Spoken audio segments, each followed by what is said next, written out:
नमस्कार दोस्तों, era education में आपका स्वागत है।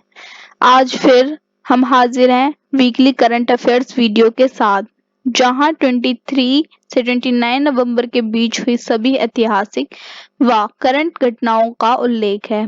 तो चलिए बिना टाइम वेस्ट किए वीडियो स्टार्ट करते हैं। हमारा आज का फर्स्ट क्वेश्चन है, भारत ने अब तक नवंबर 2020 कितने चाइनीज ऐप पर प्रतिबंध लगा दिया है, जिसका कि सही आंसर है 220। जैसा कि हम सबको पता है, भारत सरकार इंडियन यूजर्स की डेटा की सेफ्टी और राष्ट्रीय सुरक्षा से जुड़े मुद्दे पर गंभीर हुई है और चाइनीज ऐप की एक्टिविटी को मॉनिटर कर रही है। भारत की ओर से पहले ही 200 से ज्यादा चाइनीज ऐप को बैन किया जा चुका है।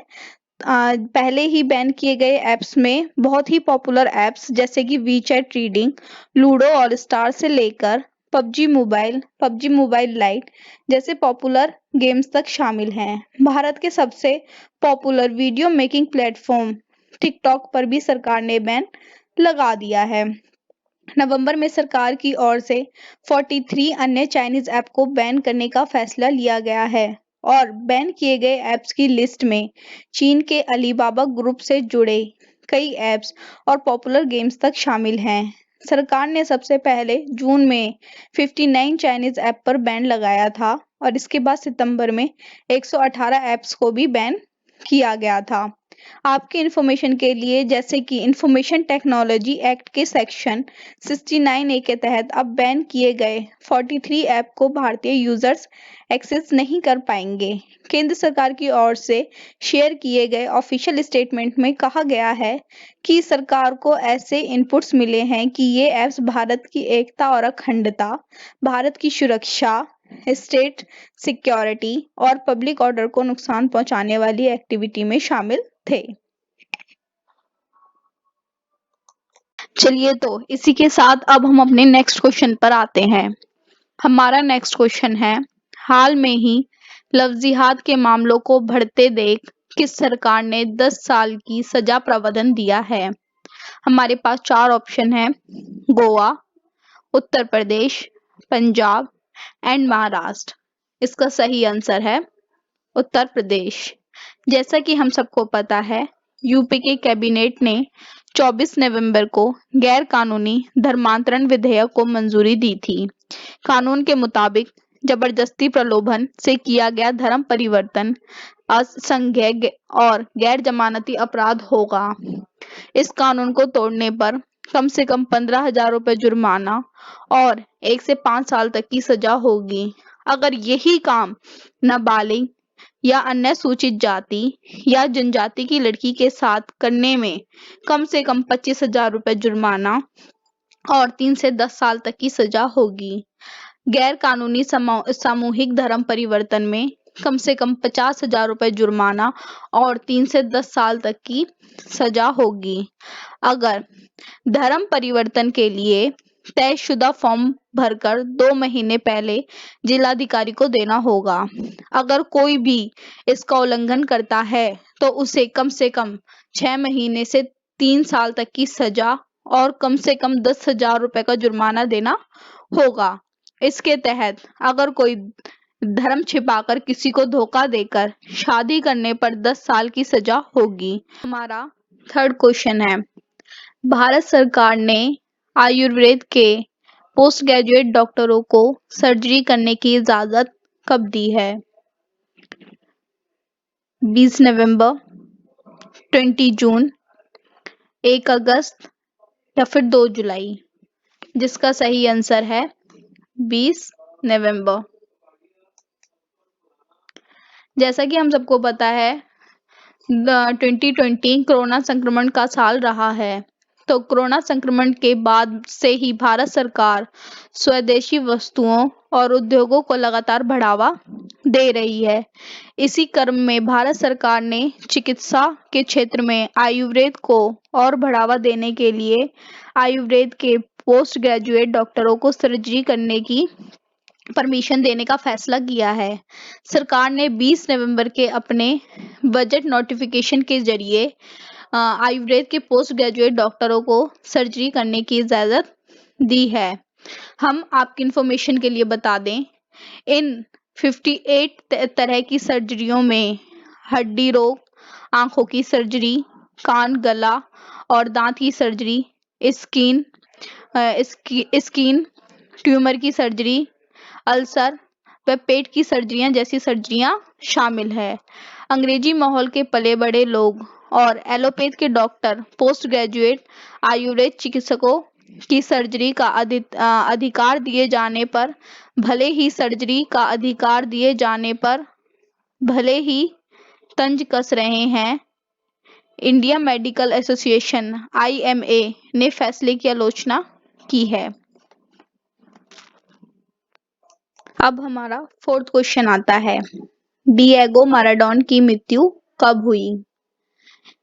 25 नवंबर 2020, 20 जून 2019, 1 अगस्त 2018 या फिर 2 जुलाई 2017, जिसका सही आंसर है 25 नवंबर 2020। जैसा कि हम सबको पता है, डिएगो माराडोना बहुत ही फेमस फुटबॉलर थे। उन्होंने कई वर्ल्ड कप भी जीते हैं। अर्जेंटीना के महान फुटबॉलर डिएगो माराडोना का बुधवार को निधन हो गया। वो 60 साल के थे। डिएगो माराडोना का जन्म अर्जेंटीना की राजधानी ब्यूनस आयर्स में 30 अक्टूबर 1960 को हुआ था। माराडोना ने अर्जेंटीना के लिए 91 मैचों में से 34 गोल जागे और उन्होंने अपने देश के लिए 4 वर्ल्ड कप खेले।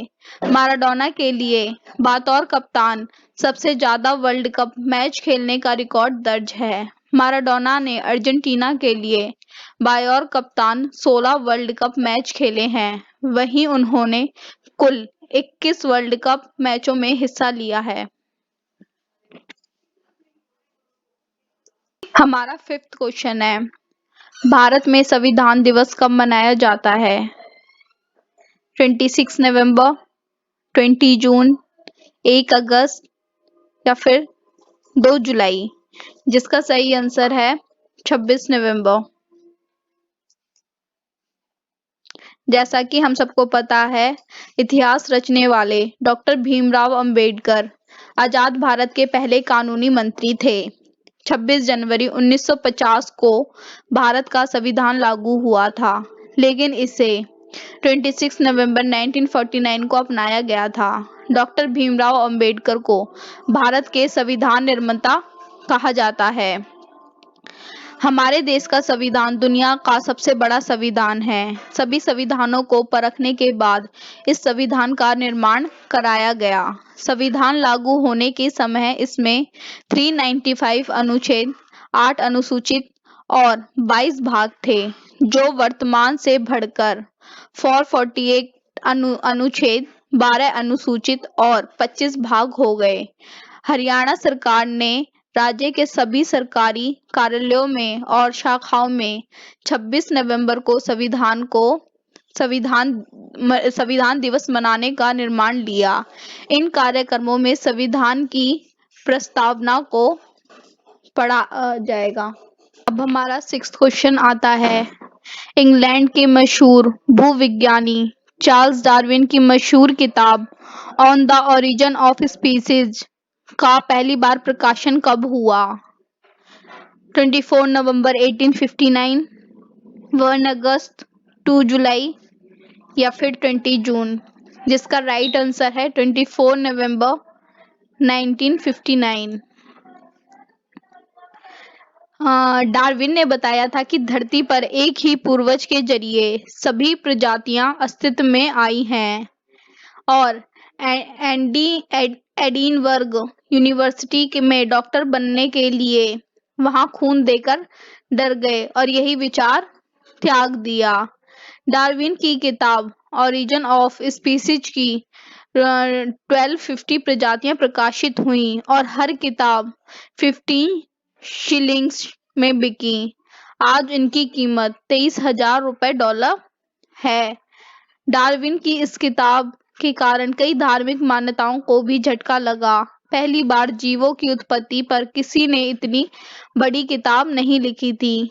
डार्विन ने अपनी किताब में यह भी लिखा था, जो कि बहुत अच्छी लाइन है, सबसे ताकतवर नस्ल नहीं बचती, सबसे समझदार नस्ल भी नहीं बचती है तो वो नस्ल है जो खुद को बदलाव के मुताबिक ढाल देती है। हमारा अब नेक्स्ट क्वेश्चन आता है, सर्वाधिक विकेट लेने वाली महिला गेंदबाज झूलन गोस्वामी का जन्म कहाँ हुआ था?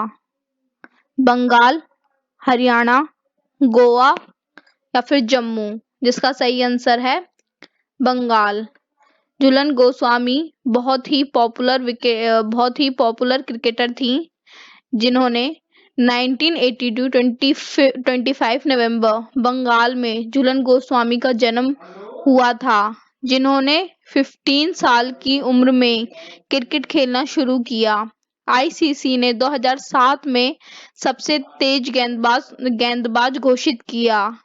10 टेस्ट में 40, 182, वनडे में 225 और 68 2020 मैचों में 56 विकेट का रिकॉर्ड दर्ज किया। झूलन गोस्वामी वनडे इतिहास में सर्वाधिक विकेट लेने वाली महिला क्रिकेटर हैं। उन्होंने 2007 में ICC open player of the year award पर अपना नाम किया। उन्होंने पद्मश्री और अर्जुन अवार्ड से भी नवाजा जा चुका है। नेक्स्ट क्वेश्चन इज, चक्रवाती तूफान निवार 25 से 26 नवंबर 2020 को किस केंद्र शासित प्रदेश के समुद्र तट से टकराया? पौंडुचेरी, गोवा, बंगाल, अंडमान निकोबार? जिसका सही आंसर है पौंडुचेरी। जैसा कि हम सबको पता है, चक्रवाती तूफान का सबसे बड़ा असर तमिलनाडु को हुआ है। इसकी स्पीड 120 से 130 किलोमीटर प्रति घंटा थी। लैंडफॉल की यह प्रोसेस रात 11:30 बजे से 2:30 बजे तक चली।